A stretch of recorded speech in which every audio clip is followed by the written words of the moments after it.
Selanjutnya, kami persilakan Dekan Fakultas Arsitektur, Perencanaan dan Pengembangan Kebijakan, Dr. Sri Mariati STMIP, untuk membacakan riwayat hidup Profesor Dr. Delik Udala STMT MSc.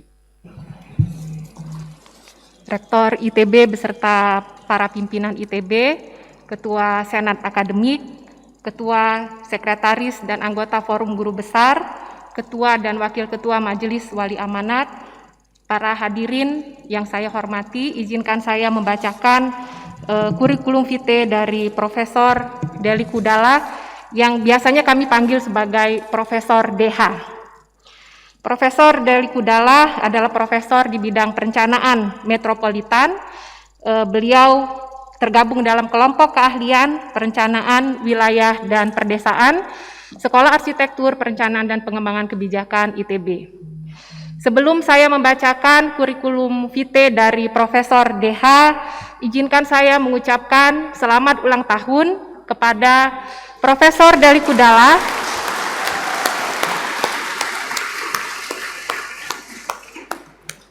yang hari ini tepat berusia 40 tahun.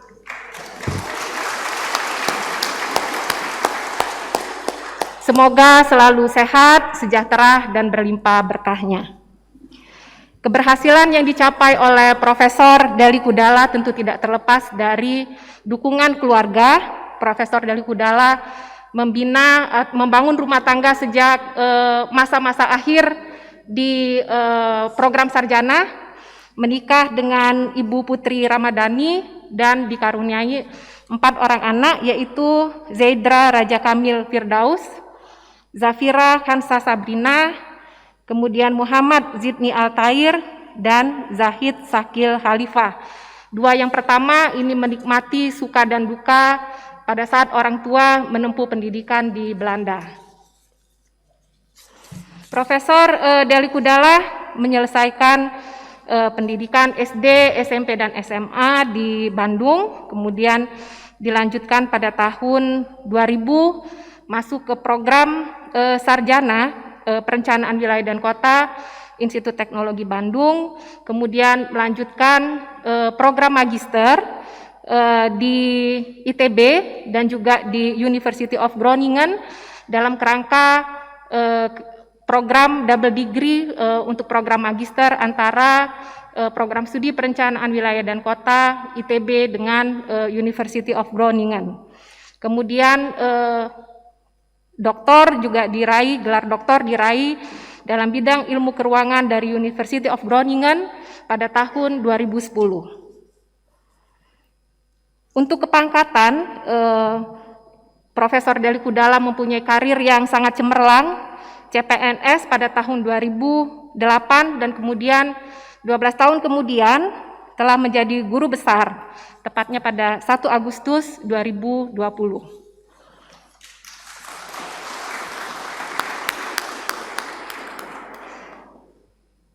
Kemudian Profesor Delik Udala memang mengawali karir sebagai dosen atau staf pengajar di Sekolah Arsitektur, Perencanaan dan Pengembangan Kebijakan ITB sejak tahun 2009, karena tadi SK CPNS-nya itu di akhir Desember 2008, jadi mulai mengajar. Pada saat itu juga masih menyelesaikan pendidikan doktor di University of Groningen. Kemudian Profesor Delik Udala juga pernah menjadi koordinator kemahasiswaan, kemudian konservator perpustakaan di program studi perencanaan wilayah dan kota, kemudian pengelola asrama mahasiswa, sekretaris board of reviewer, kemudian koordinator kampus Cirebon untuk program studi perencanaan wilayah dan kota, kemudian juga pernah berkiprah di LPPM sebagai sekretaris bidang continuing education program pada tahun 2018 hingga 2020, kemudian juga pernah berperan sebagai koordinator penelitian SAPPK pada tahun 2020, kemudian ketua board of reviewer pada tahun 2019 hingga sekarang, dan pada saat ini menjabat sebagai ketua program studi magister dan doktor perencanaan wilayah dan kota serta magister dan doktor transportasi Ini dijabat sejak tahun 2021. Dan pada saat ini juga menjadi Sekretaris Komisi 2 Keilmuan Masa Depan Forum Guru Besar. Dijabat sejak 2022 dan masih berlangsung hingga saat ini. Profesor Delik Hudala telah banyak melakukan dan juga mendapatkan penelitian dari hibah-hibah yang sifatnya kompetitif. Ini yang disampaikan adalah pada periode 2021-2022 karena banyak sekali, jadi yang dipilih yang 2021 dan 2022 antara lain adalah penelitian yang didanai oleh World Class Research Program Kemenristek-Dikti, kemudian penelitian yang didanai oleh ITB melalui skema riset dan inovasi ITB, dan juga riset unggulan ITB. Ini semuanya terkait dengan bidang keahlian beliau, yaitu perencanaan metropolitan. Untuk publikasi, Profesor Delik Hudala juga mempunyai banyak sekali publikasi pada jurnal internasional bereputasi. Di sini diantaranya adalah pada periode 2021-2022 ada 4 publikasi baik sebagai penulis pertama maupun penulis pendamping pada Journal of Planning, Education and Research, kemudian Jurnal Environment and Planning Part C, Politics and Space, kemudian pada Sustainability Journal, dan pada Jurnal Asian Geographer. Kemudian untuk keilmuan dan profesi, Profesor Delik Hudala merupakan Wakil Ketua Asosiasi Sekolah Perencanaan Indonesia, kemudian Dewan Pakar Ikatan Ahli Perencanaan Indonesia, kemudian sebagai anggota dari American Association of Geographers, kemudian anggota Regional Studies Association, kemudian sebagai anggota Royal Geographical Society, dan sebagai anggota Research Community 21 on Sociology of Urban and Regional Development, the International Sociological Association. Kemudian dalam penerbitan ini Profesor Delik Hudala merupakan Advisory Board Singapore Journal of Tropical Geography, kemudian juga sebelumnya pernah menjadi Editor in Chief Journal of Regional and City Planning, dan saat ini menjadi Editorial Board, kemudian juga menjadi referee pada berbagai buku internasional dan juga pada 20 judul jurnal terindeks Web of Science dan Scopus. Kemudian Profesor Delik Hudala dalam 5 tahun terakhir ini telah menerima beberapa penghargaan, diantaranya adalah Fulbright Visiting Scholar dari Aminef pada tahun ini yaitu 2022, kemudian pernah juga menjadi finalis dosen berprestasi bidang sains dan teknologi Kemenristek-Dikti pada tahun 2019, kemudian pernah juga menjadi visiting professor pada Department of Geography, kemudian peneliti pada World Class Research Program Kemenristek-Dikti, dan pada tahun 2018 juga menjadi visiting professor pada Faculty of Architecture, Building and Design, University of Melbourne. Nah, ini hobi, ini sebagaimana saya pernah sampaikan juga bahwa dosen di SAPPK itu umumnya mempunyai hobi traveling. Nah, tetapi ini Profesor Delik Hudala ini agak beda nih, travelingnya adalah mengeksplorasi tempat alami dan yang sepi-sepi. Nah, ini mungkin untuk mencari inspirasi dalam menulis paper. Demikian yang dapat saya sampaikan. Terima kasih banyak. Wassalamualaikum warahmatullahi wabarakatuh.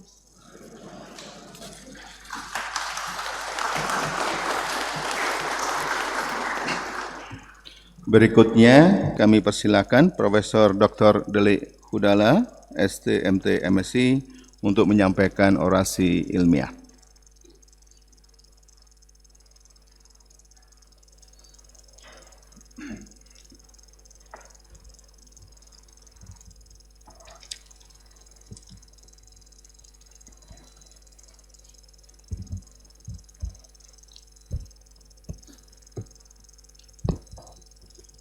Terima kasih, mohon maaf. Terima kasih kepada pimpinan sidang, Yang saya hormati para pimpinan, khususnya Wakil Ketua Majelis Wali Amanat ITB, Rektor dan segenap Wakil Rektor dan pimpinan ITB, Ketua Senat dan anggota Senat ITB, serta Ketua dan Sekretaris juga anggota Forum Guru Besar Institut Teknologi Bandung. Yang saya hormati juga para tamu undangan baik yang hadir secara offline di ruangan yang bersejarah ini maupun daring, baik dari mitra-mitra kami, guru Purnabakti, kolega dosen, alumni, dan mahasiswa. Assalamualaikum warahmatullahi wabarakatuh. Selamat pagi. Bismillahirrahmanirrahim. Dengan rahmat Allah saya pada kesempatan yang terhormat ini izinkan untuk menyampaikan orasi ilmiah guru besar saya berjudul Urbanisasi Wilayah di Era Global, memusat ke pinggir, menata daerah tidak bertuan. Orasi ini pada prinsipnya adalah berupaya merangkaikan dan mengintegrasikan sejumlah penelitian saya selama kurang lebih 15 tahun terakhir dengan penekanan 5 tahun terakhir, khususnya berupaya mengkontekstualisasikan pengaruh globalisasi dan desentralisasi terhadap perencanaan kawasan metropolitan. Tujuan orasinya adalah untuk menjelaskan dan mensintesiskan perkembangan dan perencanaan kawasan perkotaan di Indonesia dengan penekanan pada perencanaan kawasan pinggiran. Pada orasi ini saya berargumen bahwa globalisasi dan turunannya telah memperluas jangkauan urbanisasi, menggeser pusat perkotaan untuk semakin ke pinggiran yang merupakan daerah abu-abu atau tidak bertuan. Akibatnya, perencanaan akan semakin terfokus pada penguatan dan adaptasi tata kelola, kelembagaan, dan pelembagaan.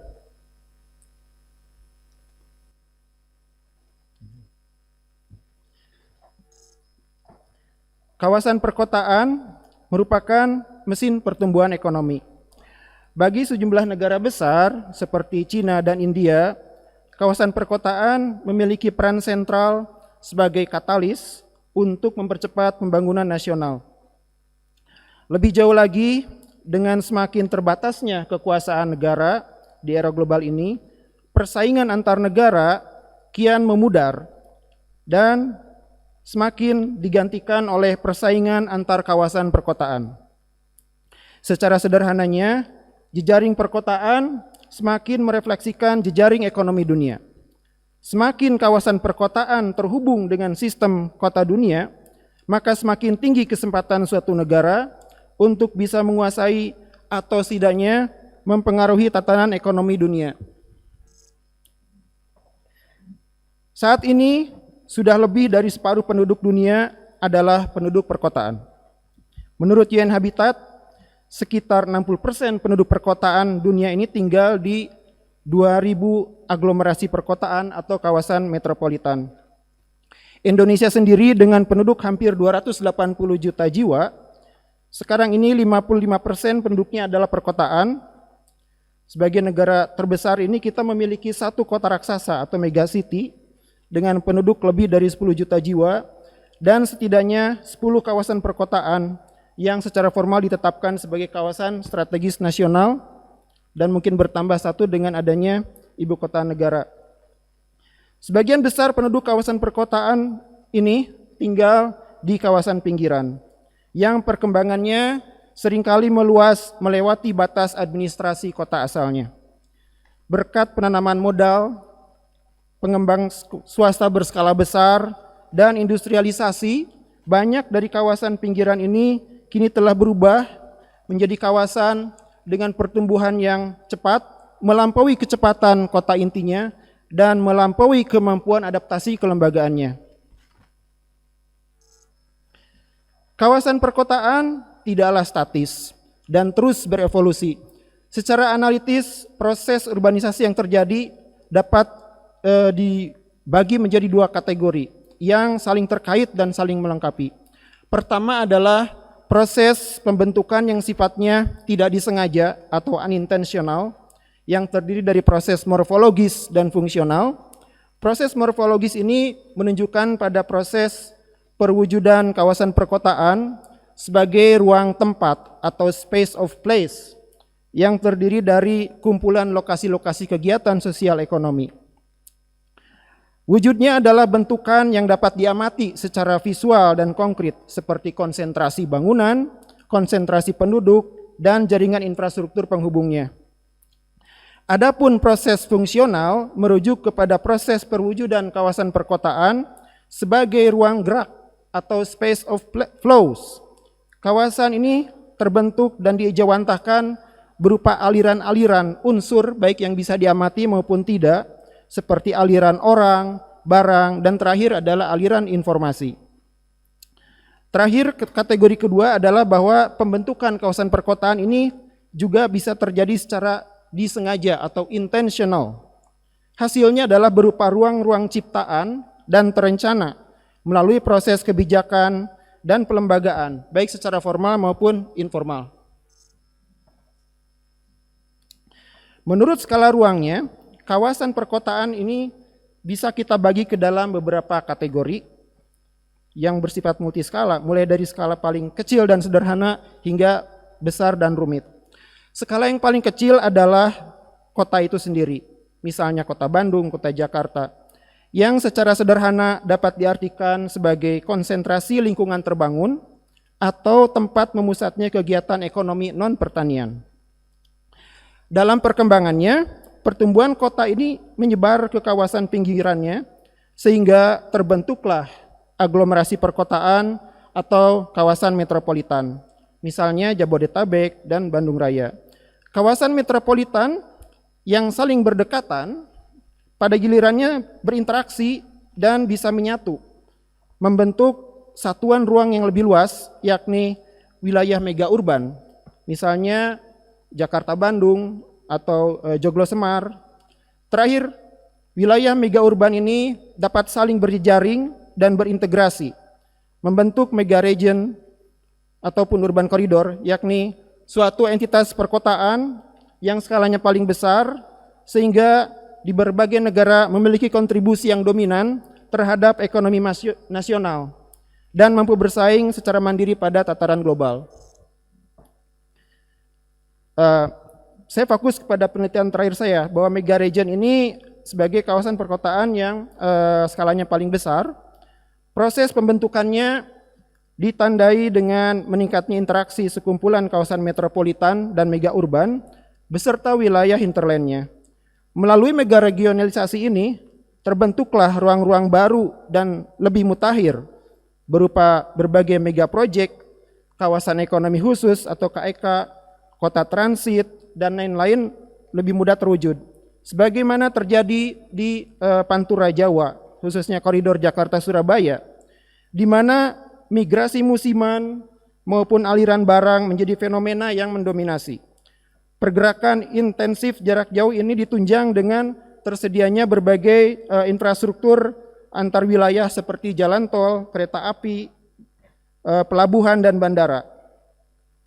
Salah satu proses yang khas dari mega region ini adalah terbentuknya eksurbanisasi atau urbanisasi antara, yakni transformasi kawasan perdesaan menjadi perkotaan dengan skala yang besar dan terencana pada lahan-lahan yang seringkali sebelumnya terabaikan atau tidak produktif dan berlokasi di luar kawasan mega urban yang sudah ada.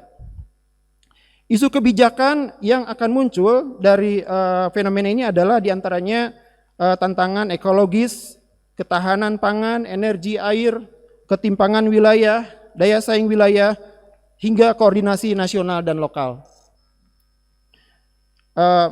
Lalu saya bergeser pada kawasan pinggiran dari kawasan-kawasan perkotaan ini sebagai bagian yang kritis dalam penataan ruang, karena biasanya wilayahnya lebih luas, penduduknya lebih banyak, perkembangannya lebih pesat dan sulit diprediksi dibandingkan dengan kota asalnya atau kota intinya.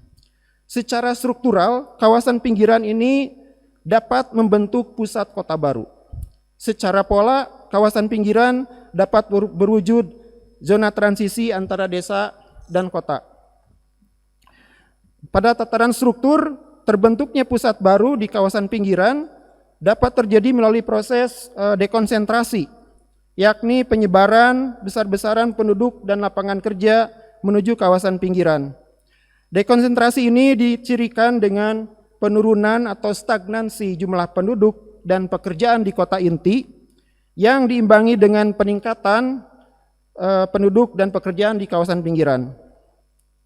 Jika dekonsentrasi penduduk mempertahankan kota inti sebagai satu-satunya pusat kawasan atau monosentrik, maka dekonsentrasi atau pelimpahan pekerjaan dapat menumbuhkan pusat-pusat baru di kawasan pinggiran, sehingga berpotensi mengubah struktur ruang kawasan perkotaan menjadi polisentrik atau berpusat banyak. Pada kasus Jabodetabek dan Surabaya Metropolitan menunjukkan bahwa misalnya penyebaran industri pengolahan adalah salah satu fitur penting dari dekonsentrasi pekerjaan. Ini diindikasikan dengan persebaran kawasan dan kota industri menuju kawasan pinggiran. Disinyalir tanpa perencanaan yang terintegrasi pada skala wilayah, dekonsentrasi ini dapat terjadi secara acak atau sprawl yang bisa boros lahan, energi, dan berbiaya ekonomi tinggi. Lalu kawasan pinggiran sekarang sebagai pola ruang adalah suatu kawasan fungsional yang mengalami proses transformasi perkotaan. Kawasan pinggiran dapat menempati wilayah yang sangat luas dengan radius hingga puluhan bahkan ratusan kilometer di beberapa kota besar dan seringkali tidak mengindahkan batas-batas administrasi. Dengan demikian, kawasan pinggiran menjadi kawasan yang tidak bertuan atau abu-abu dan sulit ditentukan batas-batas fisik dan non-fisiknya. Biasanya, kawasan pinggiran cenderung membentuk gradasi atau spektrum dengan variasi kemapanan yang beragam antara ciri perdesaan dan perkotaan. Secara konseptual, kawasan pinggiran ini dapat dibagi menjadi 3 berdasarkan kedekatan dan intensitas interaksinya antara desa dan kota, yakni suburban, periurban, dan desa kota. Dengan waktu yang terbatas yang berilustrasi diantaranya bahwa kawasan suburban ini adalah kawasan yang biasanya mengitari kota inti yang memiliki karakteristik mirip dengan kota tetapi tidak lengkap sehingga memiliki sejumlah ketergantungan terhadap kota inti di dekatnya. Secara morfologis, kawasan suburban ini memiliki kepadatan yang relatif lebih rendah dibandingkan kota inti dan batas-batasnya tidak terlalu jelas. Jika kawasan suburban memiliki fungsi pokok sebagai tempat bermukim, maka ada lagi fenomena kawasan pasca suburban atau post suburban yang berfungsi seperti layaknya kota, yakni tempat bermukim tapi juga tempat bekerja. Tetapi fungsi kawasan pasca suburban ini memang mirip kota dari sisi kegiatan ekonomi, tetapi dia lebih homogen atau monofungsional baik secara ekonomi maupun lahannya. Misalnya dominasi kawasan industri saja atau perkantoran atau pelabuhan. Gaya hidup masyarakatnya biasanya cenderung lebih individual, libertarian, dan kosmopolitan. Privatisasi ruang, fasilitas, pelayanan, bahkan infrastruktur adalah fenomena yang lebih mudah ditemukan di kawasan ini dan jika tidak dikelola dengan baik dapat menyebabkan peningkatan segregasi sosial dan fragmentasi ruang. Nah, dalam menyikapi fenomena dan tantangan yang dihadapi tersebut, saya diantaranya selama ini berkontribusi pada sejumlah penelitian mengenai model dan praktik perencanaan dan pengelolaan kawasan perkotaan dan pinggiran. Bisa saya kelompokkan menjadi 4 ranah, yaitu perencanaan kawasan pinggiran, pengelolaan kawasan pinggiran, perencanaan kawasan perkotaan, dan pengelolaan kawasan perkotaan. Tema-tema yang mendominasi sering saya kaji diantaranya tentang bagaimana meningkatkan kapasitas lembaga, khususnya lembaga lokal, lalu mempererat kerjasama antar daerah, perencanaan kawasan agar lebih terpadu multisektoral, dan terakhir adalah tentang pengskalaan ulang negara atau state rescaling. Saya akan menjelaskan yang terakhir ini bahwa pengaruh langsung globalisasi dan desentralisasi pada perencanaan kawasan perkotaan, khususnya yang berhubungan dengan mega project, adalah dengan semakin merebaknya state rescaling ini, di mana globalisasi kian memudarkan batas-batas ruang dan memaksa institusi sosial yang berbasis teritorial, khususnya negara, untuk terus melakukan penyederhanaan, restrukturisasi, dan transformasi, baik dari sisi peran, ukuran, dan bentuk. Penskalaan negara ini memiliki dua proses, ada proses vertikal dan horizontal. Proses vertikal menunjukkan bagaimana kekuasaan negara diserahkan secara geografis. Dibagi menjadi dua, ada penyerahan ke atas atau internasionalisasi dan penyerahan ke bawah atau denasionalisasi atau desentralisasi. Contohnya internasionalisasi adalah terbentuknya kerjasama antar negara, konvensi internasional, dan organisasi internasional. Adapun desentralisasi misalnya berupa penugasan, dekonsentrasi, dan delegasi.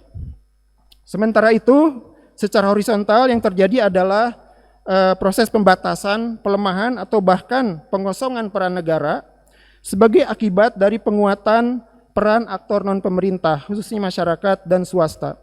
Contohnya adalah pembentukan BUMN, kerjasama pemerintah, badan usaha, terbentuknya lembaga swasta dan lembaga swadaya masyarakat. Misalnya pada kasus mega project seperti kereta cepat Jakarta-Bandung dan bandara serta Aerocity Kertajati menunjukkan bahwa penskalaan negara ini cukup dinamis. Sementara mulai dari tahap perencanaan hingga implementasi proyek. Pertama, penskalaan vertikal ini dilakukan misalnya dengan mengintegrasikan dengan proyek strategis nasional atau PSN dan melibatkan lembaga keuangan ekstranasional dan membentuk perusahaan patungan yang bisa lintas negara atau lintas daerah. Sementara nasionalisasi dan internasionalisasi seperti ini memiliki peran dalam upaya mengurangi risiko kegagalan mega project. Meskipun pada saat yang bersamaan ini memiliki potensi mengorbankan sejumlah upaya untuk membela aspirasi lokal. Sementara itu, penskalaan horizontal biasanya dilakukan melalui kemitraan pemerintah dan badan usaha dan privatisasi. Skema ini berperan dalam upaya meredam dampak ketidakpastian dari lingkungan politik, ekonomi, sosial, dan fisik di mana mega project berada. Namun pada saat yang bersamaan, bentuk terakhir ini seringkali mengenyampingkan upaya untuk membela kepentingan umum. Sebagai penutup, ada 3 poin, bahwa pertama, skala perkotaan di era global ini semakin besar, semakin banyak, dan tumpang tindih, mulai dari kota inti, metropolitan, mega urban, hingga mega region. Perkembangan kawasan perkotaan sebagai perpaduan transformasi ruang tempat dan ruang gerak semakin rumit, yang sebagian tidak disadari secara utuh oleh perencana maupun pengelola kota. Kerumitan yang terjadi ini disebabkan oleh perluasan batas fungsional yang melewati batas-batas administrasi dan kewenangan, disrupsi dalam adopsi teknologi transportasi dan informasi, dan dinamika keterlibatan pemangku kepentingan di luar pemerintah dan nasional. Kawasan pinggiran sebagai ruang fungsional yang tak bertuan tetapi paling dinamis dan dominan perkembangannya memiliki peranan krusial dalam menjaga keberlanjutan kawasan perkotaan. Keterhubungan fisik, identitas, dan kohesi sosial, pemerataan, daya saing wilayah, ketahanan air, pangan, dan energi, hingga kelestarian lingkungan adalah isu-isu kritis yang dihadapi para perencana kawasan pinggiran. Perkembangan kawasan pinggiran adalah suatu keniscayaan.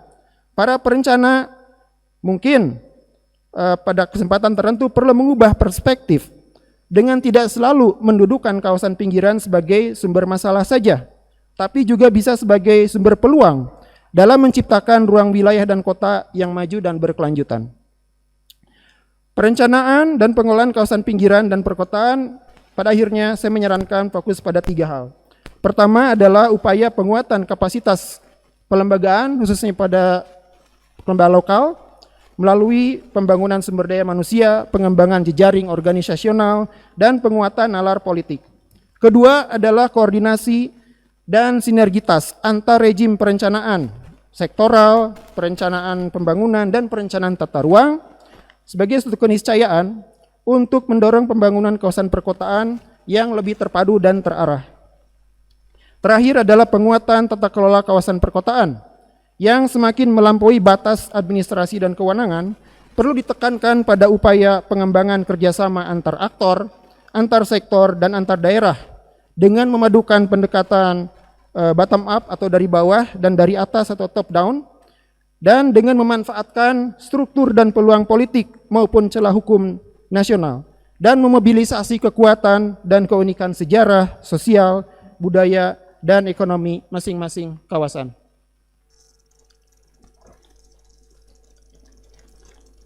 Selanjutnya, tentu tidak cukup untuk bisa menyampaikan ucapan terima kasih, tapi saya akan berusaha menyampaikan. Pertama, segala puji bagi Allah Subhanahu wa Ta'ala, yang hanya kepadanya kita memuji, memohon pertolongan, dan memohon ampunan. Lalu perkenankan saya menyampaikan penghormatan dan ucapan terima kasih kepada Menteri Pendidikan, Kebudayaan, Riset, dan Teknologi, pimpinan dan anggota Majelis Wali Amanat ITB, Rektor dan segenap pimpinan ITB, pimpinan dan anggota Senat ITB, atas kepercayaan yang diberikan kepada saya untuk mengemban amanat sebagai dosen ITB. Terima kasih pula kepada pimpinan dan seluruh anggota Forum Guru Besar ITB untuk kesempatan yang diberikan menyampaikan orasi ilmiah di hadapan hadirin sekalian pada forum yang terhormat ini. Terima kasih banyak saya haturkan kepada para dekan dan wakil dekan, khususnya Sekolah Arsitektur, Perencanaan, dan Pengembangan Kebijakan, Profesor Benediktus Kombaitan, Profesor Wijaya Martokusumo, Pak Denny Zulkaedi, Dr. Sri Mariati, Dr. Aswin Indra Prasta, Dr. Puspita Dirga Hayani. Ketua Kelompok Keahlian Perencanaan Wilayah dan Perdesaan, Profesor Tommy Firman, sekarang Profesor Joko Abisuroso, lalu Ketua Program Studi Sarjana, Magister, dan Doktor Perencanaan Wilayah dan Kota, Dr. Ibnu Sabri, Dr. Ridwan Sutriadi, Dr. Adiwan Aritenang. Terima kasih untuk fasilitasi, kemudahan, dan dukungan yang senantiasa diberikan demi kelancaran tugas saya sebagai dosen di ITB. Penghormatan yang tinggi saya berikan juga kepada para promotor, para pembimbing, para mentor, Profesor Johan Walcher dari Groningen, Profesor Nicholas Phelps dari Melbourne, Profesor Radian Rukmana dari Alabama, Profesor Harya Winarsyo, Profesor Khairu Rijal, Profesor Edi Suwono, berkenan hadir Profesor Bambang Rianto, dan Profesor Andri Dianugraha, dan profesor lainnya, juga para guru senior, khususnya yang hadir pada kesempatan ini, Dr. Dewi Sawitri, Pak Zafir Pontoh, dan Ibu Nia Pontoh. Terima kasih telah banyak memberikan inspirasi, ilmu, dan bimbingan selama menjalankan tugas mulai dari mahasiswa, peneliti, dosen, hingga menjadi pelayan dosen dan pelayan mahasiswa. Penghargaan yang tinggi saya berikan kepada para mitra untuk kontribusi material maupun imaterial. Banyak sekali yang berkontribusi. Mungkin saya hanya sempat menyampaikan yang kebetulan hadir di ruangan ini. Ada Pak Dwi Haryawan sebagai staf ahli bidang pengembangan kawasan Kementerian Agraria dan Tata Ruang. Ada Ibu Noneng Komaraningsih sebagai Kepala Dinas Penanaman Modal dan Pelayanan Terpadu Satu Pintu Provinsi Jawa Barat. Ada Bapak Muhammad Rudo dan Ibu Ika Retna Wulandari, masing-masing sebagai Direktur Regional 2 dan 3 Kementerian Perencanaan Pembangunan Nasional Bappenas. Ibu Yulia Dewita sebagai Sekretaris Badan Kepegawaian Daerah Provinsi Jawa Barat. Bapak Andria Buhara sebagai Deputi Direktur Promosi Investasi Industri Manufaktur BKPM. Ibu Rini Cempaka, Kepala Bidang Perencanaan, Pengendalian, dan Evaluasi Badan Perencanaan Bangunan Daerah Provinsi Jawa Barat. mungkin berkenan hadir dari IAP, mungkin Pak Dani Mutakin, lalu mungkin dari Sekretaris Jenderal Masyarakat Transportasi Pak Harya Setiaka, lalu sungguh kehormatan di sini hadir juga rekan lama saya Pak Didik Purbadi yang sekarang menjabat sebagai Direktur Kawasan Industri Kendal. Juga beberapa mitra lain dari Badan Pusat Statistik dan Badan Riset Nasional, Badan Riset dan Inovasi Nasional. Dan beberapa yang lain mungkin tidak sempat saya sebutkan. Terima kasih juga untuk para kolega dosen, tenaga kependidikan, mahasiswa, dan asisten program studi perencanaan wilayah dan kota dan transportasi, juga kelompok keahlian perencanaan wilayah dan perdesaan, juga alumni. Ini tidak bisa saya sebutkan satu-satu yang hadir, tapi ada perwakilan dari Planologi ITB 2000. Terima kasih untuk Noceng dan timnya. Lalu juga ITB 2000, alumni LPPM ITB, juga alumni Rumah Transit ITB. Mereka semua dan mungkin yang lainnya telah banyak memberikan pembelajaran yang berharga sehingga mencapai kesuksesan karir saya selama di ITB.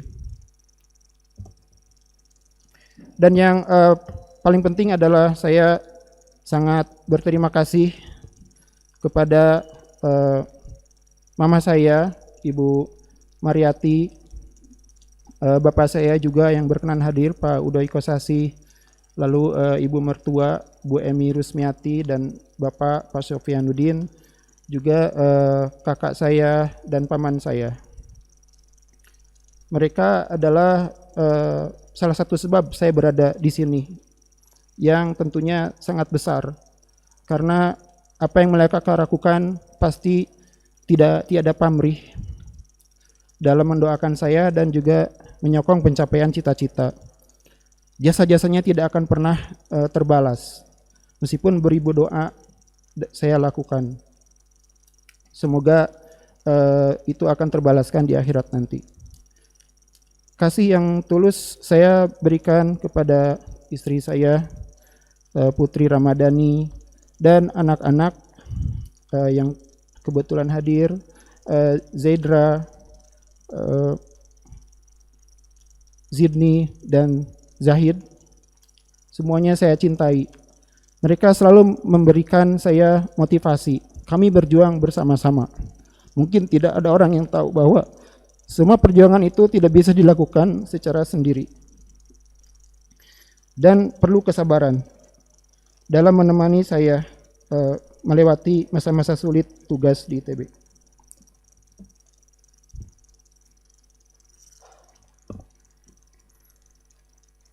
Terakhir, izin saya membacakan kode kehormatan sebagai Guru Besar ITB. Dalam mengemban amanah sebagai Guru Besar Institut Teknologi Bandung, saya akan menjaga kehormatan Guru Besar dengan selalu meningkatkan kompetensi keilmuan, membangun lingkungan masyarakat keilmuan saya, serta memberikan keteladanan dan manfaat atas keberadaan saya.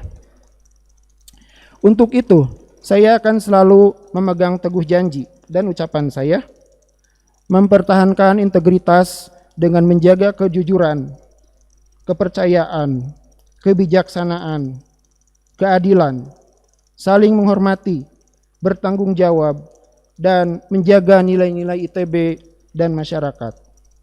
Semoga Allah Subhanahu wa Ta'ala, Tuhan Yang Maha Esa, selalu memberikan petunjuk dan lindungan kepada saya. Bandung, 20 Agustus 2002, Profesor Delik Hudala. Terima kasih. Assalamualaikum warahmatullahi wabarakatuh.